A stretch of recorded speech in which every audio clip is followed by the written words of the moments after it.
तो आज हम एक तो थॉर्नडाइक जो है और पावलोव जो है, इनके जो सिद्धांत हैं इनके बारे में चर्चा करेंगे। तो सबसे पहले हम बात करेंगे थॉर्नडाइक के बारे में।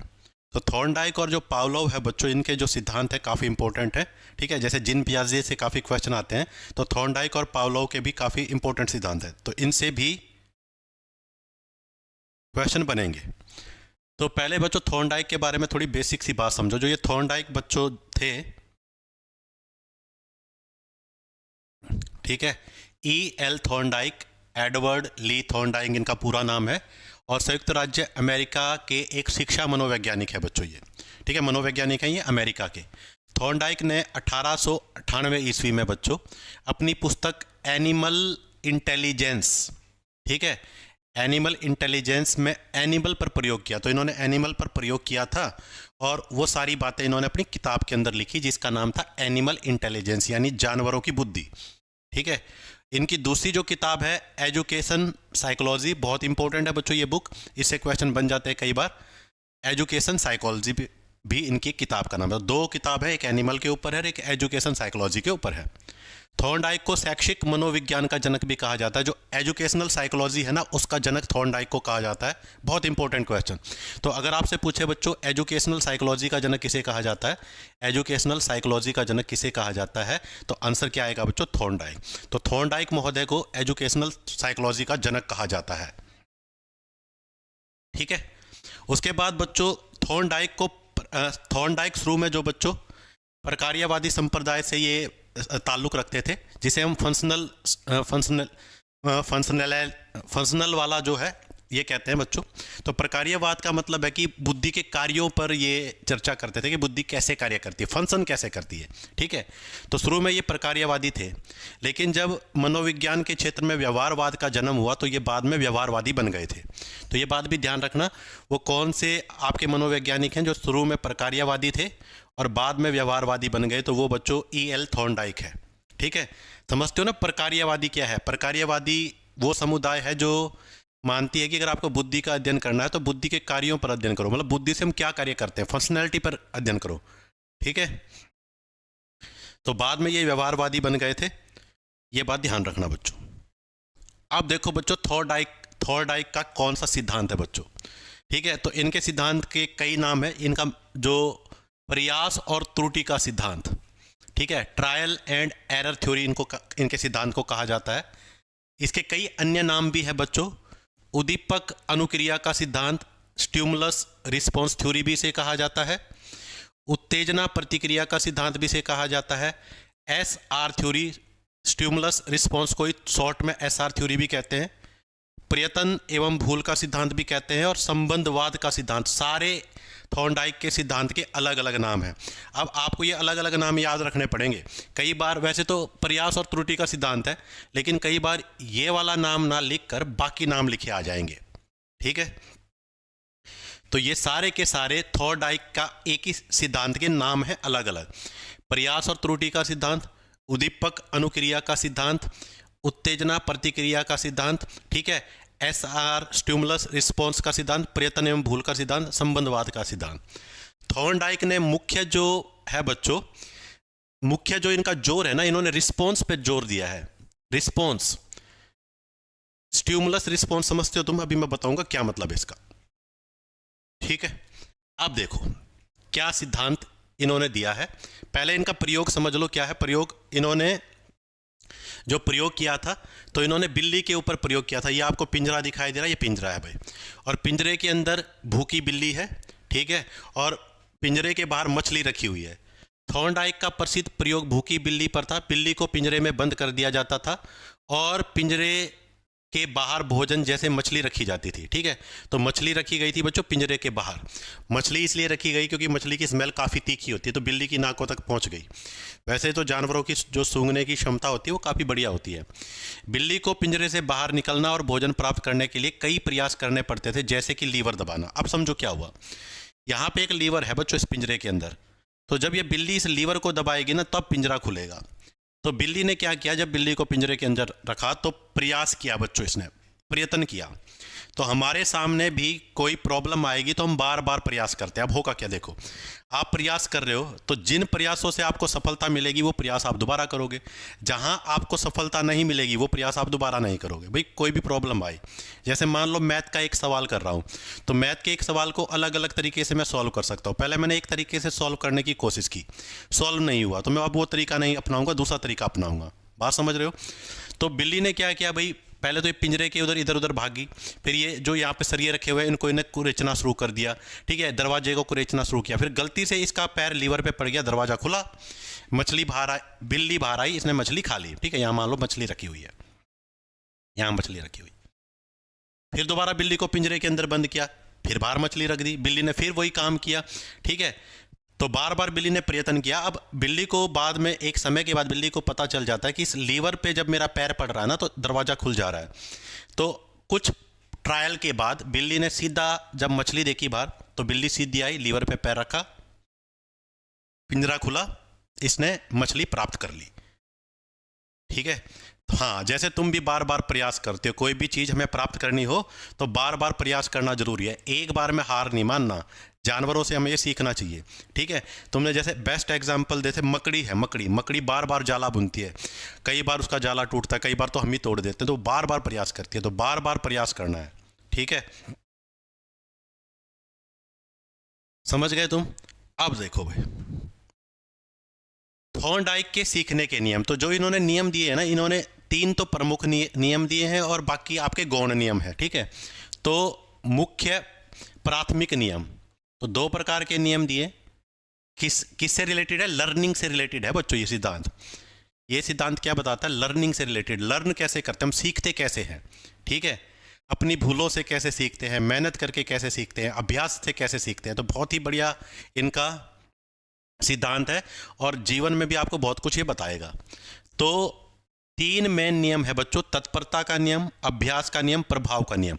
अब क्वेश्चन समझो, कई बार तुम्हें ये पूछा जाएगा निम्न में से कौन सा थॉर्नडाइक का प्राथमिक नियम नहीं है?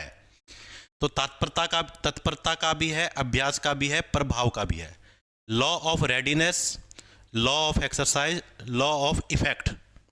अब ये तीनों नियम क्या कहते हैं समझना, ठीक है। सबसे पहले बच्चों तत्परता का नियम, तो ये आपको याद रखने पड़ेंगे, तत्परता अभ्यास प्रभाव, तत्परता अभ्यास प्रभाव, ठीक है, रेडीनेस, एक्सरसाइज और इफेक्ट।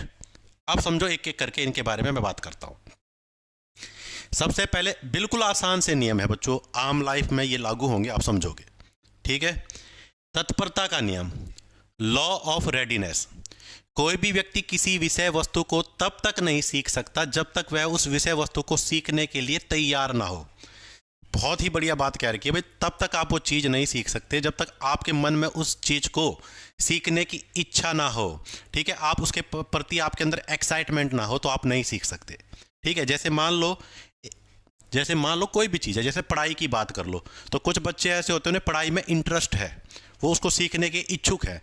कुछ बच्चों का बिल्कुल पढ़ाई में इंटरेस्ट नहीं होता, तो उनको सिखाना बहुत मुश्किल है। तो तत्पर होना बहुत ज़रूरी है। अगर आपके अंदर तत्परता है कि भाई मैं टेस्ट क्लियर करके रहूँगा, ठीक है, तत्पर हो आप, तभी आप टेस्ट क्लियर कर पाओगे। धक्का आपके साथ कोई कितना कर ले, आप टेस्ट क्लियर नहीं कर पाओगे। तत्परता कहाँ से आती है? तत्परता कहाँ से आएगी, ठीक है। आप किसी चीज़ को सीखने के लिए तत्पर क्यों रहोगे? एक तो आपकी उसमें इंटरेस्ट हो, तब तत्पर रहोगे, ठीक है। दूसरा, आपके सामने परिस्थिति ही ऐसी है, सरकमस्टांसिस ही ऐसी, आपको करना पड़ेगा। जैसे मान लो कुछ व्यक्ति ऐसे, उनका घर का जो घर की परिस्थिति है वो काफ़ी ऐसी है, गरीब घर से लोग बिलोंग करते हैं, और अगर वो मेहनत करके पैसे नहीं कमाएंगे तो उन्हें एक वक्त की रोटी भी नहीं मिलेगी, तब तो अपने आप ही तत्परता आ गई, ठीक है। तो सीधी सी बात है, अगर आपके मन में इच्छा नहीं होगी किसी चीज़ को समझने की, आप तत्पर नहीं होगे, तो वहाँ सिखाना बहुत मुश्किल है। और जो व्यक्ति तत्पर होगी, कितनी ही मुश्किल चीज़ें उसको सिखाया जा सकता है, ठीक है। तुमने सुना होगा ना, वो बार बार अभ्यास करने से पत्थर पे भी निशान पड़ जाता है, वो बिल्कुल यहाँ पे वो फिट बैठता है। दूसरा नियम भाई, अभ्यास का नियम। अभ्यास का नियम क्या है? Practice make a man perfect. यदि समान उद्दीपक के लिए बार बार सफल प्रयास किए जाते हैं तो उस उद्दीपक के लिए समान अनुक्रिया के होने की संभावना बढ़ जाती है, ठीक है। तो ये क्या कह रहा है कि भाई बार बार प्रयास हमें करना है। जैसे बिल्ली को हमने पिंजरे के अंदर रख दिया तो उन्हें बार बार प्रयास किया, बार बार प्रयास किया। अब ये एक बात और ध्यान रखना भाई, थॉर्नडाइक ने 1930 में अभ्यास के नियम में संशोधन किए भाई। तो अभ्यास के नियम इन्होंने संशोधन किया, संशोधन का मतलब बदलाव किया। थॉर्नडाइक ने अभ्यास के नियम में संशोधन करते हुए कहा कि प्राणी अनुपयोगी, बहुत ही इंपॉर्टेंट बात है, यह ध्यान रखना, ठीक है। तो पहले इन्होंने कहा था कि हम बार बार अभ्यास करेंगे तो हमें सफलता मिलेगी, लेकिन यहाँ पे गड़बड़ है। अगर आप बार बार अभ्यास कर रहे हो लेकिन तरीका भी आपका सही होना चाहिए। मान लो आप, अभी मैंने मैथ के सवाल का एग्जाम्पल दिया था, मान लो आपको एक सवाल मैं दे दूं, देखो समझना बिल्कुल डिटेल में। a प्लस बी का होल स्क्वायर का फार्मूला है a square B square plus 2ab। अब मान लो आप अभ्यास तो बार बार कर रहे हो लेकिन फार्मूला ही गलत लगा रहे हो। आप फार्मूला लगा रहे हो a square plus B square minus 2ab, तो आपका हर बार रिजल्ट गलत आएगा। तो शुरू में इसने कहा बार बार प्रयास करने से सफलता मिलेगी, लेकिन 1930 में इन्होंने संशोधन कर दिया।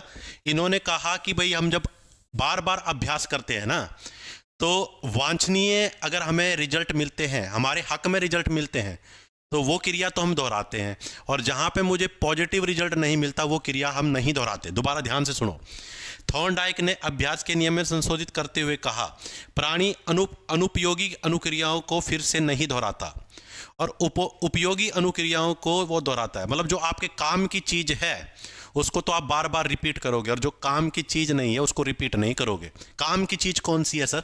जिसको करने से मुझे सफलता मिलेगी। काम की चीज कौन सी नहीं है सर? जिसको करने से मुझे सफलता नहीं मिलेगी। बात समझ रहे हो? इसलिए अभ्यास के नियम को उपयोग व अनुपयोग का भी नियम कहा जाता है। जो चीज मेरे काम की है उसे, जो क्रिया मेरे काम की है वो बार बार करूंगा, जो क्रिया मेरे काम की नहीं है उसे मैं नहीं करूंगा, उसे भूल जाऊंगा। तो अभ्यास करने के बाद हम कुछ वांछनीय, कुछ काम की क्रियाएं करेंगी, कुछ ऐसी भी क्रियाएं करेंगी जो काम की नहीं होंगी। तो जो काम की क्रियाएं हैं उन्हें मैं रिपीट करूंगा बार बार, और जो काम की क्रियाएं नहीं है उन्हें मैं रिपीट नहीं करूंगा। ठीक है? जैसे मैं तुम्हें एक एग्जांपल दूं, मान लो एक व्यक्ति ने सोचा मैं काम करूंगा। अब उसके दिमाग में कई प्रकार के काम घूमेंगे। उनने सोचा क्यों ना यार मैं फल बेच लूं, या मैं जूस बेच लूं, ठीक है, या मैं किसी दुकान पे जाके काम कर लूं। तो अलग अलग प्रकार की क्रिया। पहले दिन उसने फल बेचना शुरू किया, लेकिन फल बेचने में उसे नुकसान हो गया। अगले दिन उन्होंने कहा यार ये काम नहीं करूंगा, वो करेगा नहीं। अगले दिन उसने क्या किया बच्चों, जूस बेचना शुरू किया, वहां भी उसे नुकसान हो गया, अब वो जूस भी नहीं बेचेगा। अगले दिन उसने कहा यार ये तो काम बेकार है, एक और चीज़ करके देखता हूँ। अगले दिन उन्होंने बर्गर बेचने शुरू कर दिए, लेकिन जैसे उसने बर्गर बेचे उसको बहुत ज़्यादा फायदा हो गया, तो वो अगले दिन भी बर्गर ही बेचेगा जहां हमारा, ठीक है। तो ये है, तो इसको एक तरह से तुम वो भी कह सकते हो, जहां पे पॉजिटिव रिजल्ट मिलेंगे वो करेंगे हम।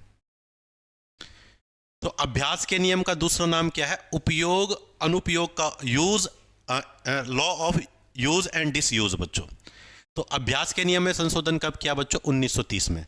तो ये हम प्राथमिक नियम पढ़ रहे हैं। पहला नियम है तत्परता का नियम, दूसरा नियम है अभ्यास का नियम, तीसरा नियम भाई प्रभाव का नियम, प्रभाव का नियम, ठीक है।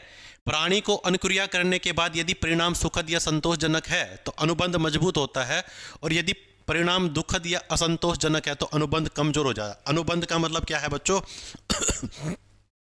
किसी क्रिया के साथ रिलेशन, ठीक है। सीधी सी बात है, देखो तुम मेरी क्लास देख रहे हो, ठीक है, तुम मेरी क्लास देख रहे हो, तुमने टेस्ट दिया, तुम्हारे बढ़िया नंबर आए, तो मेरे और तुम्हारे बीच का जो अनुबंधन है ना वो मजबूत हो जाएगा। मेरी क्लास तुमने देखी, तुम्हारे नंबर बढ़िया नहीं आए, मेरे कराए हुए क्वेश्चन एग्जाम में मान लो आए नहीं, तो तुम कहोगे यार बेकार मास्टर है, अनुबंध हो जाएगा कमजोर, हो सकता है बाद में तुम मेरी क्लास देखो भी ना, ठीक है। तो प्रभाव का नियम ये है, प्रभाव का नियम यही है बच्चों, ठीक है।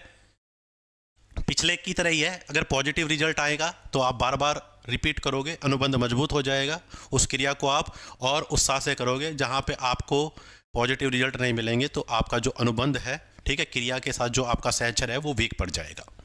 डन है? तो ये तीन तो बच्चों इसके मेन नियम है, किसके? थॉर्नडाइक के। अब इसने कुछ गौण नियम भी दिए हैं, 6 गौण नियम है बच्चों। तो पहली बात तो आपको ये याद रखना है, अगर आपसे पूछा जाए कि थॉर्नडाइक का जो यह नियम है, तो आपसे पूछा जाए प्राथमिक नियम कितने हैं, तो प्राथमिक नियम है बच्चों 3, ठीक है। कौन कौन सा? तत्परता का नियम, ठीक है, तत्परता का नियम, अभ्यास का नियम, प्रभाव का नियम,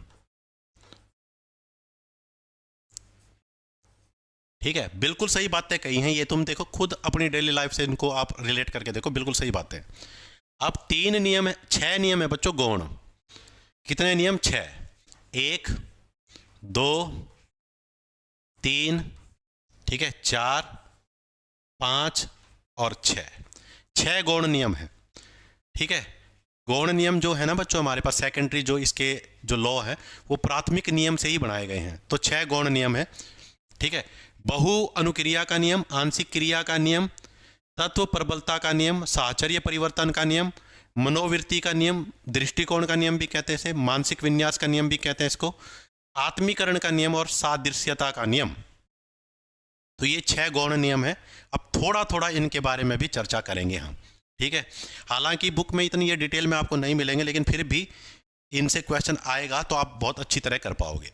पहला बिल्कुल आसान है, बहु प्रतिक्रिया का नियम। ये नियम क्या कहता है? बहु का मतलब होता है बहुत सारी, मैनी। आपके सामने जब कोई भी प्रॉब्लम आएगी तो आप बहुत सारी क्रियाएं करोगे। जब आपके सामने कोई प्रॉब्लम आएगी तो उसको सॉल्व करने के लिए एक क्रिया नहीं करोगे, आप बहुत सारी क्रियाएं करोगे, ठीक है। इसको कहते हैं बहु प्रतिक्रिया का नियम। जब व्यक्ति के सामने कोई नई समस्या आती है तो उसे हल करने के लिए वह अनेक प्रकार की प्रतिक्रियाएं, वेरिएबल रिस्पॉन्स करता है। वह तब तक विभिन्न उपाय आजमाता रहता है जब तक कि सही हल नहीं मिल जाता। यह नियम प्रयत्न और भूल के नियम पर आधारित है। तो प्रयत्न और भूल के नियम पर आधारित है। बात सामने आ गई। जैसे मैंने अभी तुम्हें मैथ के एग्जाम्पल का उदाहरण दिया था कि आपके सामने कोई समस्या आ गई, प्रॉब्लम आ गई, मैथ का सवाल सॉल्व करना है, तो आप उसे अलग अलग तरीके से करने की कोशिश करोगे, बहुत सारी क्रियाएं करोगे। कब तक करोगे? जब तक सॉल्व नहीं हो जाएगा। सॉल्व होते डन, काम खत्म, ठीक है। तो क्रिया, ये बहुत इंपॉर्टेंट बात है बच्चों, हम तब तक क्रिया करते हैं जब तक सफलता नहीं मिलती, ठीक है। तुम मेरी क्लास देख रहे हो क्या क्लियर करने के लिए? एच टेट क्लियर खत्म हो गया, एच टेट तुम्हारा पास हो गया तो क्लास देखने की जरूरत ही नहीं है। तुम मेहनत कर रहे हो नौकरी लगने के लिए, नौकरी लग गए, फिर थोड़ी पढ़ोगे, फिर तो काम बन गया, ठीक है। जैसे जैसे आदमी विकास करता ना तो उसके इच्छाएं कभी पूरी नहीं होती। आज तुम्हारा लक्ष्य है एच टेट क्लियर करना, एच टेट क्लियर करने के बाद तुम्हारा लक्ष्य होगा नौकरी प्राप्त करना। नौकरी प्राप्त करने के बाद भी तुम्हारा लक्ष्य होगा भाई ये नौकरी में यार मजे नहीं आ रहे, थोड़ा मेरी प्रमोशन हो जाए, ठीक है। तो हमेशा कुछ ना कुछ लक्ष्य आपके सामने आते रहेंगे और यही जीवन है। इतनी बात समझ गए तुम? उसके बाद है मानसिक स्थिति या मनोवृत्ति का नियम। बिल्कुल है बच्चों, किसी समस्या को जब आपके सामने आएगी, आपको उसमें सफलता मिलेगी या नहीं मिलेगी, ये आपकी मानसिक स्थिति पर निर्भर करेगा, आपके एटीट्यूड पर निर्भर करेगा। समस्या के प्रति आपका एटीट्यूड कैसा है, ठीक है। इस नियम के अनुसार व्यक्ति जिस कार्य को सीखने के लिए मानसिक रूप से तैयार या इच्छुक होता है वह उसे उतनी ही जल्दी और कुशलता से सीख लेता है, ठीक है। लेकिन अगर आप मानसिक रूप से तैयार नहीं हो तो उस काम को सीखने में, ठीक है, कई बार होता है ना, हम कोई काम हमें बता दे तो हम अधूरे मन से कर देते हैं, तो अधूरे मन से करेंगे तो हमें सफलता नहीं मिलेगी। जैसे यार भर दे यार फॉर्म, देख लेंगे, तुक्के मार देंगे, तो अधूरे मन से किया। तो जब हम किसी कार्य को अधूरे मन से करते हैं, यानी हम मानसिक रूप से उस कार्य को करने के लिए हम तैयार नहीं हैं, तो वहाँ सफलता मिलने के कम चांस होते हैं। लेकिन मानसिक रूप से अगर आपके अंदर आग है, आग भाई करके रहूँगा, मतलब आपका पॉजिटिव एटीट्यूड आपको सफलता दिलाएगा। जितना आपका एटीट्यूड पॉजिटिव होगा उतनी जल्दी आपको सफलता मिले। कई बार क्या होता है, हम कोई काम छेड़ लेते हैं, शुरू कर लिया, चलो मैं तैयारी कर लूँगा, फिर क्या करते हैं लोग हमें डिमोरलाइज कर देते हैं। जैसे किसी ने कहा यार क्या कर रहा है एच टेट की, अरे क्या फ़ायदा यार, इतना सारा पढ़ना पड़ेगा, तेरे बस की बातें नहीं यार, कुछ और कर ले। तो तुम क्या हो जाते हो, डिमोरलाइज हो जाते हो।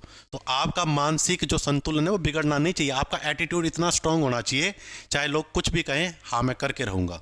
तो अगर ये आपके अंदर आग है तो आपको सफलता जरूर मिलेगी, कोई रोक नहीं सकता आपको। तीसरा नियम, आंशिक क्रिया का नियम, आंशिक क्रिया का नियम, ठीक है।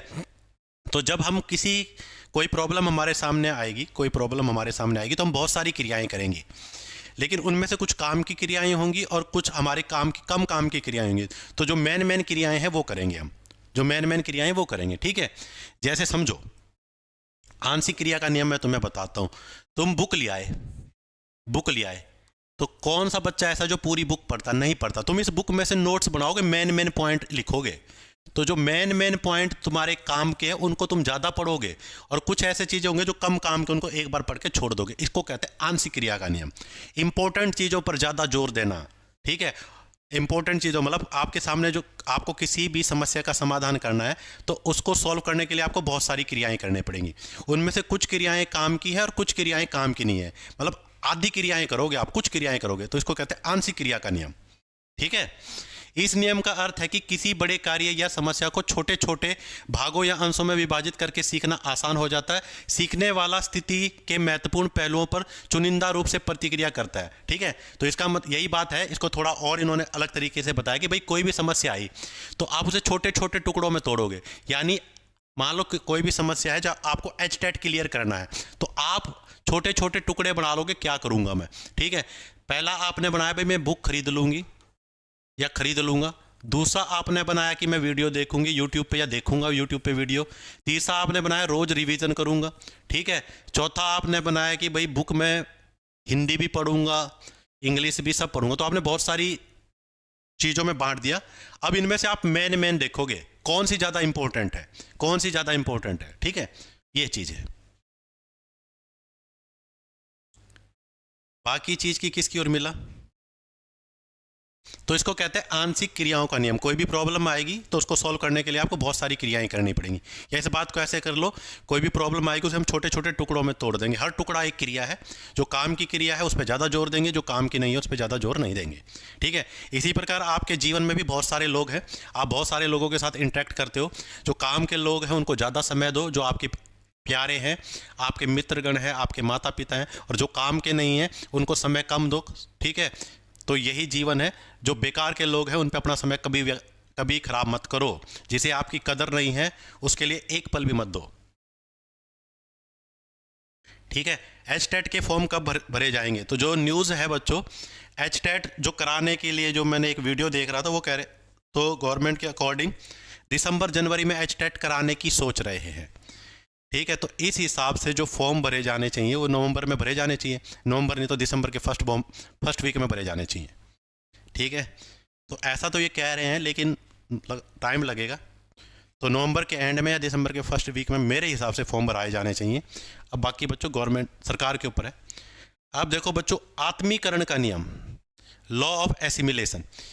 इस नियम के अनुसार व्यक्ति नया ज्ञान, आत्मीकरण तो तुम्हें पता है ना, नए ज्ञान को पुराने ज्ञान के साथ जोड़ना भाई। ठीक है, इस नियम के अनुसार व्यक्ति नया ज्ञान प्राप्त करते समय उसे अपने पूर्व ज्ञान का स्थायी अंग बना लेता है या उसे आत्मसात कर लेता है, एसिमिलेट कर लेता है। एसिमिलेशन का मतलब होता है धारण करना। ठीक है, धारण करना, कोई चीज आपको किसी ने बता दिया, आपने वो धारण कर लिया। ठीक है, आपने वो धारण कर लिया, इसको कहते हैं बच्चों आत्मीकरण का नियम। ठीक है, इसका मैंने तुम्हें पहले भी बहुत बढ़िया एग्जाम्पल दिया था। जैसे मान लो आत्मीकरण का मतलब क्या है, आपको किसी ने कोई चीज सिखाई, आप सीख गए, आपने वो ज्ञान धारण कर लिया। कोई भी एग्जाम्पल ले लो। ठीक है, जैसे मान लो आपको सब्जी बनानी आती है, सब्जी वाला एग्जाम्पल दूंगा मैं। ठीक है, मान लो आपको सब्जी बनानी आती है आलू और गोभी की, आलू और गोभी की सब्जी बनानी तुम्हें आती है। ठीक है, तुम्हारा एक अपना तरीका है बनाने का। मैं तुम्हारे पास आया तो मैंने कहा आज मैं तुम्हें अलग तरीके से आलू और गोभी की सब्जी बना के सिखाऊंगा। तो मैंने तुम्हें अलग तरीके से आलू और गोभी की सब्जी बनानी सिखाई और वो सब्जी बहुत टेस्टी हुई। अब आपका तरीका तो आपको आता है, आपने ये भी सीख लिया, आपने अपने पूर्व ज्ञान के साथ नया ज्ञान जोड़ दिया। इसको ही आत्मीकरण कहते हैं। तो आत्मीकरण का मतलब होता है किसी चीज को ग्रहण कर लेना। ठीक है, जैसे वो नहीं होते हैं जो धर्मगुरु होते हैं, उनके जो चेले होते हैं, अनुयायी होते हैं, तो वो उनका अनुसरण करते हैं, उनके कदमों पे चलते हैं, तो वो आत्मीकरण कर रहे हैं उनका। ठीक है,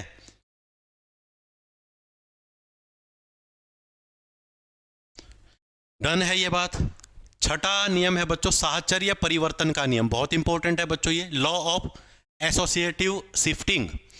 इस नियम का तात्पर्य यह है कि पहले कभी की गई क्रिया उसी के समान किसी दूसरी परिस्थिति में उसी क्रिया को दोहराया जा सकता है। मैं तुम्हें एग्जांपल दूंगा साहचर्य परिवर्तन का नियम, तब तुम समझोगे। देखो, बच्चा स्कूल में गया, बच्चे को एप्पल दिखाया गया, बच्चे को एप्पल दिखाया गया, टीचर ने याद कराया ए फॉर एप्पल।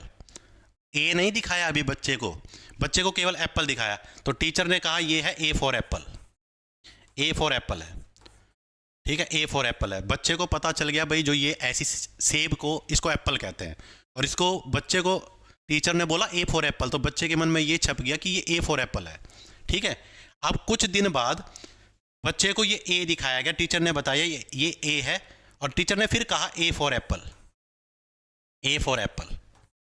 ठीक है, अब बच्चे के दिमाग में ए फॉर एप्पल की ये छवि थी, और जब टीचर ने उसको कहा ये ए है, तो बच्चा यहाँ पे भी ए फॉर एप्पल बोलेगा। साहचर्य परिवर्तन का नियम है। एप्पल को देख के बच्चा क्या कह रहा था, ए फॉर एप्पल। जब टीचर ने कहा बच्चे को ये ए है, तो इसको भी बच्चा क्या बोलेगा, ए फॉर एप्पल। ठीक है, तो जैसी क्रिया वो एप्पल के केस में कर रहा था, वैसी ही क्रिया ए के केस में करेगा, क्योंकि हमने एप्पल को क्या कहा, कैसे याद कराया बच्चे को, ए फॉर एप्पल।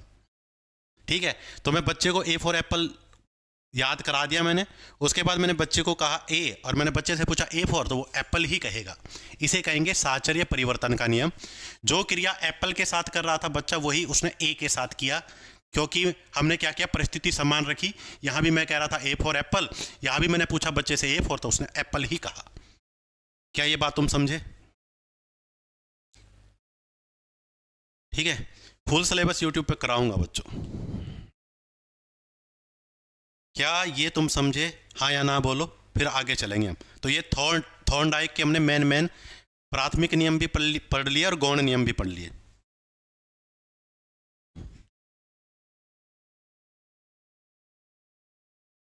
ठीक है, अब चलो भाई आगे। एक और हम नियम पढ़ेंगे, शास्त्रीय अनुबंधन का नियम, क्लासिकल कंडीशनिंग थ्योरी बच्चों। और ये दिया है बच्चों पावलोव ने। ठीक है, पावलोव ने दिया है। तो शास्त्रीय अनुबंधन के नियम का दूसरा नाम है अनुकूलित अनुक्रिया का नियम, या अनुकूलित अनुक्रिया का सिद्धांत। पावलोव ने इसको दिया था, पावलोव ने। ठीक है, फिजियोलॉजिस्ट थे ये, शारीरिक विज्ञान यानी मनुष्य के शारीरिक अंगों का ये अध्ययन करते थे, मनोवैज्ञानिक नहीं थे शुरू में। ठीक है, तो मनुष्य की शारीरिक जो अंग है उनका ये अध्ययन, मनुष्य के अंगों का अध्ययन करते थे। ठीक है, फिजियोलॉजिस्ट थे। और 1904 में इन्होंने नियम दिया, कुछ बुकों में 1903 भी लिखा हुआ है भाई। ठीक है, इसको देख लेना। तो ये नियम बहुत इंपॉर्टेंट है बच्चों, ये आदत निर्माण में सहायता करता है, यानी जो आपकी हैबिट है, आदत निर्माण। देखो आदत क्या चीज़ होती है, कोई चीज़ आप बार बार रिपीट कर रहे हो तो वो आपकी आदत बन जाती है ना। चरित्र निर्माण में ये हेल्प करेगा, गणित के विकास में ये नियम काम करेगा, भाषा सीखने में हेल्प करेगा, अनुशासन सिखाने में हेल्प करेगा।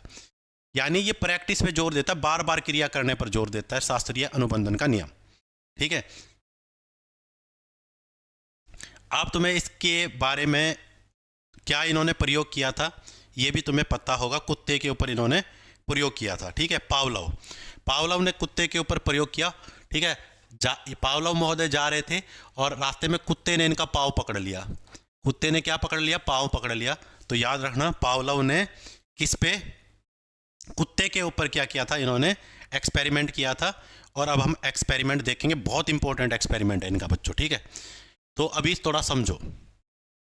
पहले तो ये एक्सपेरिमेंट देखो भाई, कुत्ते को भोजन दिखाया, भोजन देखते ही कुत्ते के मुंह में क्या, लार टपकी भाई, लार आ गई। ठीक है, सलाइवा, मुंह में पानी आ गया। तो भोजन को देखकर मुंह में पानी आना एक स्वाभाविक अनुक्रिया है बच्चों। फिर घंटी बजाई, घंटी बजाने से कुत्ते के मुंह में पानी नहीं आया। भोजन देखकर कुत्ते के मुंह में पानी आया, क्योंकि भोजन तो खाने की चीज़ है। लेकिन जब मैंने उसके बाद फिर मैंने क्या किया, अकेली घंटी बजाई, तो घंटी बजाने से कुत्ते के मुंह में पानी नहीं आया। ठीक है, अब क्या हुआ, पहले घंटी बजाई, घंटी बजाने के बाद भोजन दिखाया, कुत्ते के मुंह में पानी आया। अगले दिन फिर गया, घंटी बजाई, घंटी बजाने के तुरंत बाद भोजन दिखाया, कुत्ते के मुंह में पानी आया। तीसरे दिन भी घंटी बजाई, घंटी बजाने के तुरंत बाद भोजन दिखाया, कुत्ते के मुंह में पानी आया। अगले दिन केवल घंटी बजाई, कुत्ते के मुंह में पानी आ गया, क्योंकि कुत्ते ने क्या कर लिया, अनुबंध स्थापित कर लिया। कुत्ते को पता है कि हर रोज घंटी बजने के बाद भोजन आता है। तो भोजन को देखकर कुत्ते के मुंह में पानी आना यह स्वाभाविक क्रिया है। लेकिन केवल घंटी बजते ही कुत्ते के मुंह में क्या आना, पानी आना, ठीक है, ये अस्वाभाविक क्रिया है, अस्वाभाविक क्रिया है। ठीक है, जब ट्रेनिंग देते हैं ना, तो छोटे बच्चों को या जैसे जानवरों को ट्रेनिंग देते हैं तो उन्हें शब्दों का मतलब नहीं होता, लेकिन बार बार वो वही क्रिया करते हैं तो उनके साथ उनका अनुबंधन, एक प्रकार का रिलेशन स्थापित हो जाता है और फिर वो वैसी ही क्रिया करते हैं जैसे हमने कुत्ते को सिखा रहे हैं। देखो मैं तुम्हें एक एग्जांपल बताऊं, जैसे जो ट्रेनिंग वाले कुत्ते नहीं होते हैं तो उन्हें हम कहते हैं सिट डाउन, तो वो बैठ जाते हैं। क्या उन्हें इंग्लिश आती है? नहीं। ठीक है, रोज उन्हें कहा क्या सिट डाउन, उन्हें बिठाया गया, फिर कहा गया सिट डाउन, बिठाया गया। तो कुछ समय के बाद कुत्ते को पता चल जाता है कि सिट डाउन कह रहा तो बैठना है, इसके प्रति ये रिस्पॉन्स करना है, तो हमने आदत बना दी उसकी। अब कुछ बातें समझो, यहां 4 बातें आएंगी बच्चों। स्वाभाविक उद्दीपन, ठीक है। पहले मैं तुम्हें ये उद्दीपन अनुक्रिया मैंने तुम्हें एक बार बता देता हूं ताकि देखो उद्दीपन क्या होता है। उद्दीपन, उद्दीपन बताओ क्या होता है उद्दीपन। उद्दीपन क्या होता है बच्चों, जिसे हम स्टिमुलस कहते हैं, स्टिमुलस, ठीक है। और एक होता है अनुक्रिया, जिसको कहते हैं रिस्पॉन्स। पहले तो आपको ये 2 बातें समझनी पड़ेंगी, तभी आपको नियम समझ आएगा। तो बताओ प्यारे बच्चों, क्या कहते हो तुम, उद्दीपन या उद्दीपक क्या होता है। उद्दीपन या उद्दीपक क्या होता है। देखो आपके सामने, आपके आसपास का जो वातावरण है, आपके सामने अलग अलग प्रकार की क्रियाएं होती हैं, अलग अलग प्रकार की चीज़ें होती है। अलग अलग प्रकार की चीज़ों के प्रति आप अलग अलग क्रियाएं करते हो। जैसे आप घर से बाहर निकले, बहुत ज़्यादा धूप थी, तो धूप ज़्यादा होने की वजह से आपने अनुक्रिया की, क्या की, आपने हाथ यहाँ पे लगा लिया या आपने काला चश्मा पहन लिया, ठीक है। जैसे आप जा रहे थे, आपके पैर में कांटा चुभ के आपने पैर ऊपर कर लिया। तो हर एक क्रिया के प्रति आप क्या करते हो। तो वातावरण के अंदर कोई भी घटना हो रही है, आपके आसपास वातावरण में कोई भी घटना हो रही है, जिसके प्रति आप रिस्पॉन्स करोगे, उस घटना को उद्दीपन कहते हैं बच्चों। कोई भी घटना हो रही है, उस घटना को आप उद्दीपन कह रहे हो। जैसे बहुत तेज आवाज आई, तो आपने देखा कहां से आवाज आ रही है, तो वो आवाज एक उद्दीपन है। सूरज की रोशनी आपकी आंखों पे पड़ी, तो आपने आंखें बंद कर ली, तो सूरज की रोशनी एक उद्दीपन है, ठीक है। ठंडी लगी, आपने कोट पहन लिया, तो ठंडी एक उद्दीपन है। बारिश आई तो आपने छाता ले लिया, तो बारिश के प्रति भी आपने रिस्पॉन्स किया, तो बारिश भी एक उद्दीपन है। आपके माता पिता ने आपको धमका दिया, धमकाते ही आपने रिस्पॉन्स किया, आपने रोना शुरू कर दिया, तो धमकाना भी एक उद्दीपन है, ठीक है। पड़ोस वाले अंकल ने बच्चे को चॉकलेट दिखाई, बच्चे ने हंसना शुरू कर दिया, अंकल के पास चला गया, तो चॉकलेट भी एक उद्दीपन है। तो उद्दीपन वो चीज होती है बच्चों, जिनके प्रति हम अनुक्रिया करते हैं, जिनके प्रति हम रिस्पॉन्स करते हैं। और ये वातावरण की कोई भी घटना हो सकती है, कोई भी घटना। तो ऐसी कोई भी घटना जिसके प्रति मैं क्रिया करूंगा, उसे कहेंगे उद्दीपन, ठीक है। और जो क्रिया करूंगा मैं, उसे कहेंगे अनुक्रिया। भाई किसी भी चीज को देखे जो काम करूंगा मैं, उसको क्या कहेंगे, अनुक्रिया, रिस्पॉन्स, ठीक है। Stimulus, response. क्या ये 2 बात डन है। तो मेरे ख्याल से ये तुम समझ गए होंगे। अब समझो क्या हुआ,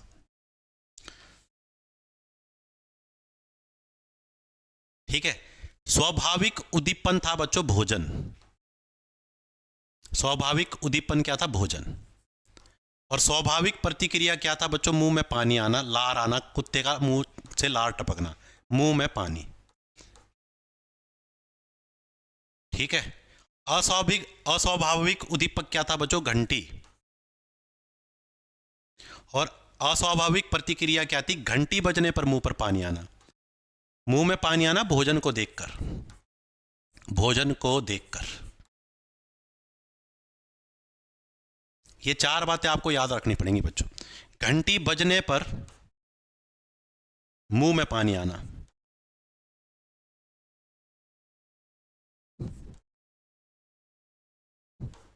देखो मैं तुम्हें एक एग्जांपल बताऊंगा। आपका कोई दोस्त है और आपकी उसके साथ पक्की दोस्ती है, या आपकी कोई सहेली है, उसके साथ आपकी पक्की सहेली है वो, तो आप अपने दोस्त का दिल नहीं दुखाना चाहते। तो आपके दोस्त ने कोई जोक मारा, आप हंसे, तो भाई जोक पे हंसी आना स्वाभाविक बात है, ठीक है। तो जोक क्या हुआ बच्चों, स्वाभाविक उद्दीपक, उद्दीपक या उद्दीपन हुआ। और उस पर हंसना, जोक पर, यह स्वाभाविक प्रतिक्रिया है, रिस्पॉन्स है। अब आपके दोस्त ने आपको ऐसी बात बताई, उस पर हंसी नहीं आनी चाहिए, जोक मारा, लेकिन वो जोक हंसने लायक नहीं था, लेकिन आप फिर भी हंसे। क्यों हंस रहे हो, दोस्त को आप मन रखने के लिए। तो ऐसा जोक जिस पे हंसी नहीं आनी चाहिए, जब दोस्त ने ऐसा जोक मारा, तो वो अस्वाभाविक उद्दीपक है, उस पर हंसी नहीं आनी चाहिए। और उस पर हमने क्रिया भी अस्वाभाविक की, वो जोक इस लायक नहीं था कि उस पर हंसा जाए, लेकिन फिर भी आप उस जोक पे हंसे, तो वो जोक जो हंसने लायक नहीं था, वो अस्वाभाविक उद्दीपक था। और उस पर जो आपने अनुक्रिया की है, वो भी अस्वाभाविक है। ऐसा घटिया जोक था कि उस पर हंसी आ ही नहीं सकती, लेकिन फिर भी आप हंसे, तो आपने अस्वाभाविक क्रिया की है। ठीक है, अस्वाभाविक क्रिया की है आपने। कहानी समझ गए? आप समझो भाई, भोजन को देखकर मुंह में पानी आना स्वाभाविक क्रिया है, तो भोजन क्या हुआ? भोजन हुआ स्वाभाविक उद्दीपक, अनकंडीशनल स्टिमुलस। इंग्लिश में भी लिख देता हूं मैं, अनकंडीशनल स्टिमुलस। ठीक है, और ये है अनकंडीशनल रिस्पॉन्स, अनकंडीशनल रिस्पॉन्स, बिना किसी कंडीशन के रिस्पॉन्स। नॉर्मल क्रिया को कहते हैं बच्चों अनकंडीशनल रिस्पॉन्स। नॉर्मल क्रिया, जोक पे हंसना, दुखी होने पर रोना, ये अनकंडीशनल चीजें हैं, नॉर्मल बातें हैं, नॉर्मल बातों को अनकंडीशनल कहते हैं। ठीक है, बिना दुख होए रोना, जैसे मास्टर ने डंडा भी नहीं मारा, डंडा मारने से पहले रोना शुरू कर देना, ये है कंडीशनल। ठीक है, क्या ये बात समझे तुम?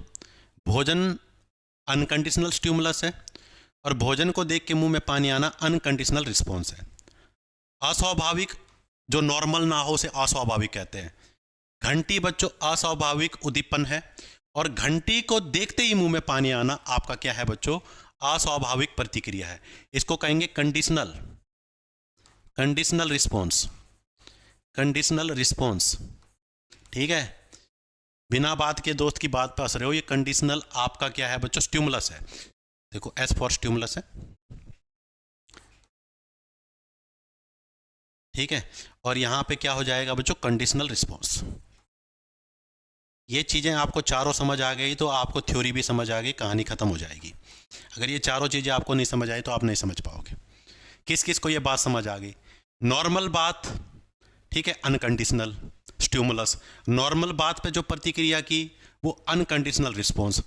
अब नॉर्मल बात, ठीक है, कंडीशनल स्टिमुलस। और अब नॉर्मल बात पे आपको नॉर्मल की तरह रिएक्ट करना, वो भी अनकंडीशनल रिस्पॉन्स। ठीक है, मेरी बात समझ गए? टीचर ने आपको डंडा मारा तो डंडा हो गया बच्चों आपका क्या हो गया? Unconditional stimulus. और डंडा मार के तो भाई रोना आएगा, तो डंडा लगने पर रोना अनकंडीशनल रिस्पॉन्स है। लेकिन बिना डंडा उठाया, बिना डंडा मारे ही रोना शुरू कर दिया आपने, ये कंडीशनल रिस्पॉन्स है। ठीक है, तो देखो भाई, घंटी क्या है? अस्वाभाविक उद्दीपन। ठीक है, अस्वाभाविक यानी कंडीशनल स्टिमुलस है ये, कंडीशनल स्टिमुलस। अस्वाभाविक का मतलब कंडीशनल, स्वाभाविक का मतलब अनकंडीशनल। ठीक है,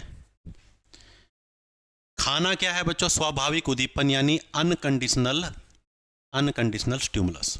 ये तो मैंने सारी चीजें लिख दी, ये इंग्लिश में लिख रहा हूं मैं। लार का टपकना स्वाभाविक अनुक्रिया है।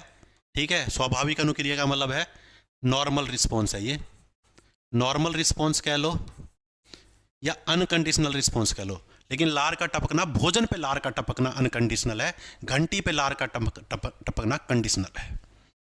ठीक है, तो कहानी क्या हुई यहां पे भाई? कुत्ते को भोजन दिखाया तो उसके मुंह में पानी आ गया।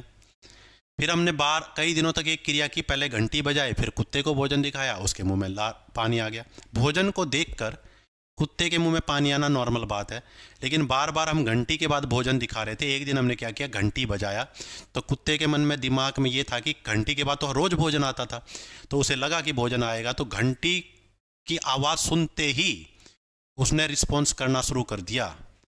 ठीक है, इसी को कहते हैं बच्चों अभ्यास का नियम। हम क्या कर सकते हैं? अभ्यास करा सकते हैं। ठीक है, क्या होता देखो, कुत्ते को एग्जाम्पल दूंगा कुत्ते का, तुम समझोगे। डंडा लेके गए, कुत्ते को डंडा दिखाया और कहा सिट डाउन, सिट डाउन। तो कुत्ता सिट डाउन सुन के नहीं बैठ रहा, उसे पता है नहीं बैठा तो डंडा लगेगा। ठीक है, तो डंडे को देके क्या हुआ? कुत्ता बैठ गया। अगले दिन फिर डंडा दिखाया, कुत्ते को कहा सिट डाउन, कुत्ता बैठ गया। फिर डंडा दिखाया, ठीक है, सिट डाउन, कुत्ता बैठ गया। नहीं बैठेगा तो डंडा लगेगा। अगले दिन बिना डंडा दिखाए भी सिट डाउन कहोगे तो कुत्ता बैठ जाएगा। ठीक है, तो इसको हम कहते हैं बच्चों आदत। ठीक है, हम क्या कर सकते हैं? जैसी अनुक्रिया हम एक स्टिमुलस के प्रति कर रहे हैं, स्टिमुलस बदलने पर भी हम दूसरा वैसी ही अनुक्रिया करेगी, अगर हम उसको आदत का पार्ट बना दें।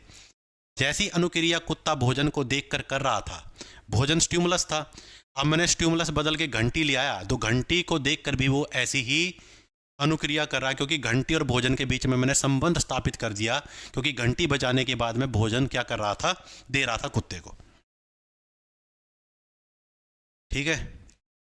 कई बार क्या होता है कि कुछ ऐसे घर वगैरह जहाँ पे भाई मान लो घरेलू हिंसा होती है, माता पिता जोर से बोलते हैं और लड़ाई झगड़ा होता है तो बच्चा फिर रोता है, तो ऐसे बच्चों के मन में कई बार ऐसी बातें घर घाव कर जाती हैं, घर कर जाती हैं, तो बाहर भी अगर कोई व्यक्ति जोर की आवाज़ सुनेंगे तो वो रोना शुरू कर देंगे। ठीक है। तो ये क्या हुआ बच्चों, वैसी ही आपका स्टिमुलस जब उसे बाहर दिखा तो जैसी वो अनुक्रिया घर पे करता था वैसी ही अनुक्रिया की उसने। ठीक है। बहुत ऐसे एग्जाम्पल है, जैसे बच्चों को अपने घर में आप टीवी देख रहे हो और कोई हंसी मजाक की बात हो रही है तो बच्चा जोर जोर से हंसता है। अब स्कूल में चला गया, बच्चे को नहीं पता कि भाई स्कूल में कैसा बिहेव करना, वैसे ही हंसी मजाक की बात हुई तो बच्चे ने घर जैसा ही बिहेव करना शुरू कर दिया, जोर जोर से हंसना शुरू कर दिया। ठीक है। अब देखो भाई क्वेश्चन, तो मैंने कोशिश की है आपको आसानी से समझा सकूं। ठीक है। अगर आपको समझ आ गया तो दो टॉपिक हमने कवर कर लिए, एक तो पावलोव का शास्त्रीय अनुबंधन का सिद्धांत हमने पढ़ लिया और एक थॉर्नडाइक का हमने अभ्यास और त्रुटि का नियम मेनली पढ़ लिया है बच्चों, प्राथमिक नियम भी और गौण नियम भी। अब क्वेश्चन देखो, पावलोव के प्रयोग में घंटी की आवाज क्या है। अब बताओ बच्चों, घंटी की आवाज क्या है, अनकंडीशनल है या कंडीशनल है। अनकंडीशनल नहीं है, अनकंडीशनल का मतलब स्वाभाविक, अनकंडीशनल तो आएगा नहीं, कंडीशनल आएगा। कंडीशनल स्टिमुलस है या कंडीशनल रिस्पॉन्स है। तो घंटी की आवाज क्या है बच्चों, कंडीशनल। कंडीशनल को अनुबंधित भी कहते हैं बच्चों। कंडीशनल जिसमें कंडीशन हो, जिसमें आदमी कुछ नियमों से बंधा हो, अनुबंधित उद्दीपन है बच्चों। Option number B, option number B. ठीक है। घंटी की आवाज सुनकर जो करेगा वो रिस्पॉन्स है। घंटी तो घंटी के प्रति तो घंटी उद्दीपन है, घंटी के प्रति तो वो प्रतिक्रिया करेगा ना, जो प्रतिक्रिया करेंगे उसको रिस्पॉन्स कहते हैं, जिसके प्रति प्रतिक्रिया करेंगे उसे क्या कहते हैं बच्चों, उसे स्टिमुलस कहते हैं। बस तुम्हें ये देखना था अनकंडीशनल है या कंडीशनल है, तो ये कंडीशनल स्टिमुलस है बच्चों, कंडीशनल स्टिमुलस है। बी जिसने बताया बी बिल्कुल सही है। ठीक है। अगला क्वेश्चन देखो, पावलोव का सिद्धांत अधिगम को किस माध्यम से समझाता है।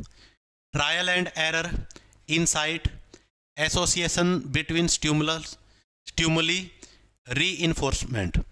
तो यहाँ पे क्या हो जाता है बच्चों, स्टिमुलस के प्रति संबंध स्थापित करते हैं, तो ये क्या करता है, एसोसिएशन बिटवीन स्टिमुली। इसको हिंदी में कहेंगे किसके साथ बच्चों, उद्दीपन, उद्दीपन के साथ अनुबंधन, उद्दीपन के साथ अनुबंधन। आपका रिलेशन बन गया उद्दीपन के साथ। ठीक है। तो इस पर जोर देता है ये बच्चों। रीइंफोर्समेंट होता है पुनर्बलन, और पुनर्बलन का सिद्धांत क्लार्क हल ने दिया था, आपको पता होना चाहिए। ट्रायल और एरर पे नहीं है भाई, ट्रायल और एरर वाला तो थॉर्नडाइक का है। थॉर्नडाइक ने कहा था बार बार हम प्रयास करेंगे तो हमें सफलता मिलेगी। यहाँ तो ये कह रहा है कि एक ही स्टिमुलस बार बार दिखाया जाए तो उसके प्रति वैसी ही प्रतिक्रिया करेगा बच्चा या कोई भी लर्नर।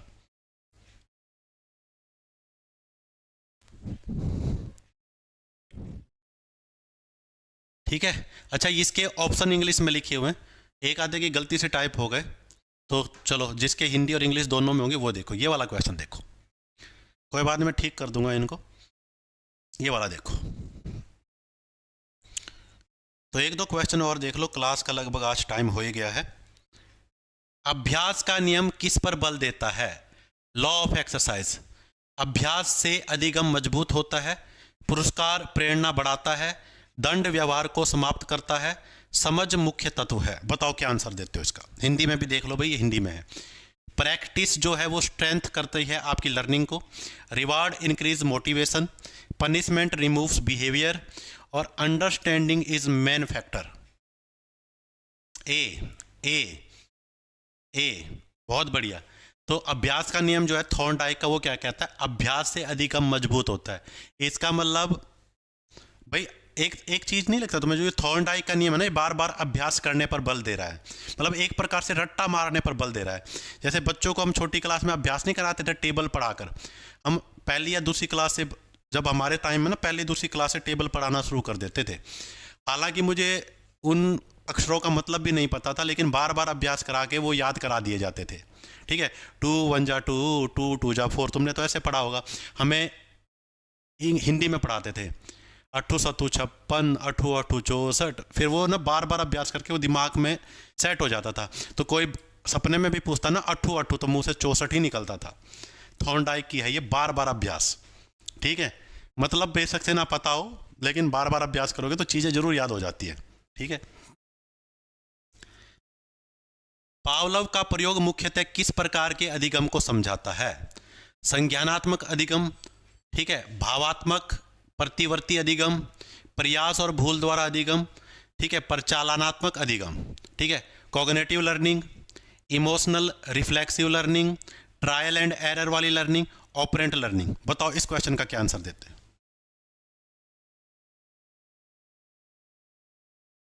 अच्छा, हिंदी वाले हो। कल मैं हिंदी में करा रहा था तो कुछ बच्चे कह रहे थे सर इंग्लिश में कराओ, तो इसलिए मैंने कुछ क्वेश्चन इंग्लिश में लिख दिया। कोई बात नहीं, मैं हिंदी और इंग्लिश में लिखने की कोशिश करूंगा। ठीक है, तो अब तो कोई दिक्कत नहीं है, दोनों में लिखे हुए हैं। तो लास्ट क्वेश्चन है ये, आज की क्लास का टाइम ही हो गया। ठीक है, तो इसका आंसर क्या है? पावलोव का क्या है बच्चों? पावलोव का क्या है? पावलोव का बच्चों भावात्मक है, एक प्रकार से रिफ्लेक्सिव है। पावलोव का क्या है बच्चों? भावात्मक है, रिफ्लेक्सिव है। भाई कुत्ते का क्या है? भोजन को देख के उसके मुंह में पानी आ रहा था, फिर हमने घंटी दिखा के भोजन दिखाया, फिर उसके मुंह में पानी आया। तो कुछ समय के बाद घंटी को देखकर ही उसके मुंह में पानी आ गया, यानी वो घंटी से इमोशनल रूप से अटैच हो गया। उसे पता है घंटी जैसे ही बजेगी उसके बाद भोजन आना है, तो इमोशनल अटैचमेंट है ये। ठीक है, तो इसको भावात्मक कह सकते हो, भावनात्मक या प्रतिवर्ती। प्रतिवर्ती का मतलब वही होता है रिस्पॉन्स करना, किसी भी क्रिया के प्रति रिस्पॉन्स करना। साइंस में नहीं पढ़ा तुमने प्रतिवर्ती क्रिया? ठीक है, जैसे किसी गर्म चीज को टच करते ही एकदम हाथ हटा लेना, तो ये वाला आंसर आएगा इसका, ऑप्शन नंबर बी, इमोशनल या रिफ्लेक्सिव लर्निंग। भाई तो आज की क्लास में बच्चों हम इतना ही करेंगे, मिलते हैं बच्चों नेक्स्ट क्लास में, तब तक के लिए जय हिंद।